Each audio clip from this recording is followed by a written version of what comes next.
नारिवलको बोट उमार्नु न केवल एक रोचक प्रक्रिया हो, तर यो धेरै फाइदाजनक पनि हुन सक्छ। नारिवलको बोटबाट हामी धेरै प्रकारका लाभ प्राप्त गर्न सक्छौं, जस्तै नारिवलको पानी, तेल र फल। यी सबै स्वास्थ्यको लागि लाभदायक हुन्छन्। तर नारिवलको बोट उमार्नको लागि सबैभन्दा पहिले एउटा ताजाको हरियो नारिवल छान्नुपर्छ, जुन पानीले भरिएको हुन्छ। यस्तो नारिवल अंकुरणको लागि सबैभन्दा उपयुक्त मानिन्छ। सबैभन्दा पहिले नारिवलको माथिल्लो र तल्लो भागमा काटेर यसको पानी निकालिन्छ। नारिवलको पानी पिउनाले शरीरमा ऊर्जा प्राप्त हुन्छ, तर यसलाई उमार्ने प्रक्रिया सुरु गर्न प्रयोग गरिन्छ। अब नारिवलमा सानो प्वाल बनाइन्छ र यसमा माटो भरिन्छ।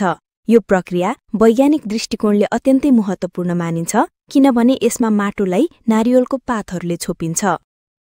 यसरी बनाइएको वातावरण ग्रीनहाउस जस्तै हुन्छ, जसले तापक्रम र चिस्यानलाई सही बनाइराख्छ। नारिवल अंकुरणमा सहयोग पुर्याउँछ। नारिवल अंकुरित हुन केही दिन लाग्न सक्छ। समय बित्दै जाँदा नारिवलबाट अंकुर निकाल्न थाल्छ। यस प्रक्रियामा तपाईले समय समयमा पानी हालिरहनुपर्ने हुन्छ, जसले जरा मजबुत हुन सहयोग पुर्याउँछ।